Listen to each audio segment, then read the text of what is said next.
আজ আমরা দুর্নীতি দমন কমিশন দুদক চেয়ারম্যান বরাবর চট্টগ্রাম বন্দরের লাভজনক টার্মিনাল সমূহ বিদেশি কোম্পানির নিকট কনসেশন চুক্তির মাধ্যমে হস্তান্তর প্রক্রিয়া সম্ভাব্য দুর্নীতি কমিশন বাণিজ্য এবং গোপন চুক্তি সম্পাদনের সাথে সংশ্লিষ্ট 4 জন সুনির্দিষ্ট ব্যক্তির বিরুদ্ধে অভিযোগ দাখিল করেছি। অভিযুক্ত ব্যক্তিরা হলো rear admiral S M Moniruzzaman, যিনি বর্তমানে চট্টগ্রাম বন্দরের চেয়ারম্যান হিসাবে নিয়োজিত আছেন। 2 আশিক চৌধুরী, যিনি বিডার সাবেক চেয়ারম্যান ছিল। 3 লুৎফে সিদ্দিকী, যিনি প্রধান উপদেষ্টার বিশেষ দূত হিসাবে দায়িত্ব পালন করছেন। 4 নম্বর ছিল শাখাওয়াত হোসেন, যিনি নৌ উপদেষ্টা ছিল আর কি। আমাদের মূল অভিযোগ 3টা: নিউমোরিং টার্মিনাল এবং 600 কোটি টাকা সম্ভাব্য দুর্নীতি, যেটা বিভিন্ন পত্রপত্রিকাতে অলরেডি উঠে আসছে। চট্টগ্রাম বন্দরের নিউমোরিং টার্মিনাল দুবাই ভিত্তিক কোম্পানি ডিপি ওয়ার্ল্ডের সাথে কনসেশন চুক্তির জন্য অভিযুক্ত ব্যক্তিরা মরিয়া হয়ে কাজ করে, আপনারা সকলে জানেন। আমাদের কাছে অভিযোগ আছে, এই চুক্তি যদি বাস্তবায়ন করতে পারত, এমনকি বিভিন্ন পত্রপত্রিকাতে উঠে আসছে, তারা 600 কোটি টাকার মতো একটি কমিশন বাণিজ্য করত।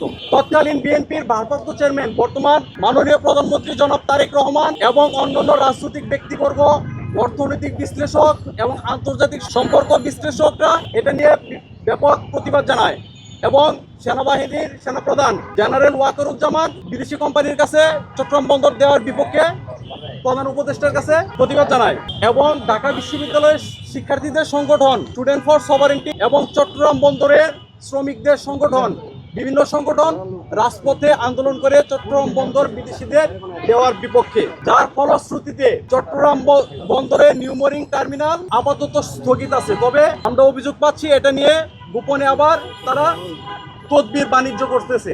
আপনারা সকলেই জানেন, গত 17 নভেম্বর শেখ হাসিনার যেদিন রায় হয়, সেদিন 2টা বন্দরের সাথে তারা বিদেশি কোম্পানির সাথে চুক্তি করছে। একটা ছিল আপনার বিদেশি কোম্পানি ডেনমার্কের এপিএম টার্মিনালসের সাথে চট্টগ্রাম বন্দরের লালদিয়া টার্মিনালসের মোট 48 বছর, 3 বছর, 30 বছর এবং 15 বছরের চুক্তি স্বাক্ষরিত হয়েছে, যা 4 নভেম্বর 2025 থেকে 17 নভেম্বর 2025 মাত্র 13 দিনের ব্যবধানে চুক্তিগুলো সম্পাদন হয়েছে। আমরা মনে করি এখানে অস্বচ্ছতার বিষয়গুলো লক্ষ্য করা যায়।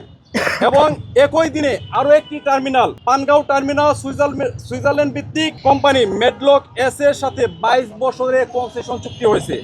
এটিও অস্বাভাবিক দ্রুততা মাত্র 11 দিনের ভিত্তিতে সম্পাদন হয়েছে। আমাদের জনগণের সাথে লুকোচুরি করছে, যেটা ওপেন টেন্ডার আহ্বান করা হয়নি। যেহেতু গোপন চুক্তি ছিল, তাই প্রমাণ করে এখানে বিশাল অঙ্কের আর্থিক লেনদেন হয়েছে। আপনারা সকলেই জানেন, নির্বাচনী তফসিল ঘোষণার পরে ইন্টেরিয়াম গভর্নমেন্টের এই ধরনের চুক্তি করার কোনো এখতিয়ার নেই। যেহেতু রাজনৈতিক দলগুলা এটাতে দ্বিমত পোষণ করেছে, সেহেতু কোনোভাবে এখানে তারা এই চুক্তিগুলো বাস্তবায়ন করতে পারে না। 3টা আবেদন জানিয়েছি। চট্টগ্রাম বন্দরের নিউমোরিং টার্মিনাল সংক্রান্ত কনসেশন চুক্তিতে চলমান লিজ প্রক্রিয়া এবং লালদিয়া পানগাঁও কন্টেইনার টার্মিনাল বিদেশি কোম্পানির সাথে গোপন চুক্তি করায় উপরোক্ত 4 ব্যক্তি কর্তৃক ক্ষমতার অপব্যবহার করে নানা ধরনের কমিশন বাণিজ্য এবং ঘুষ লেনদেন সংঘটিত হয়েছে কিনা তা তদন্ত করে দেখার জন্য আমরা অনুরোধ জানিয়েছি।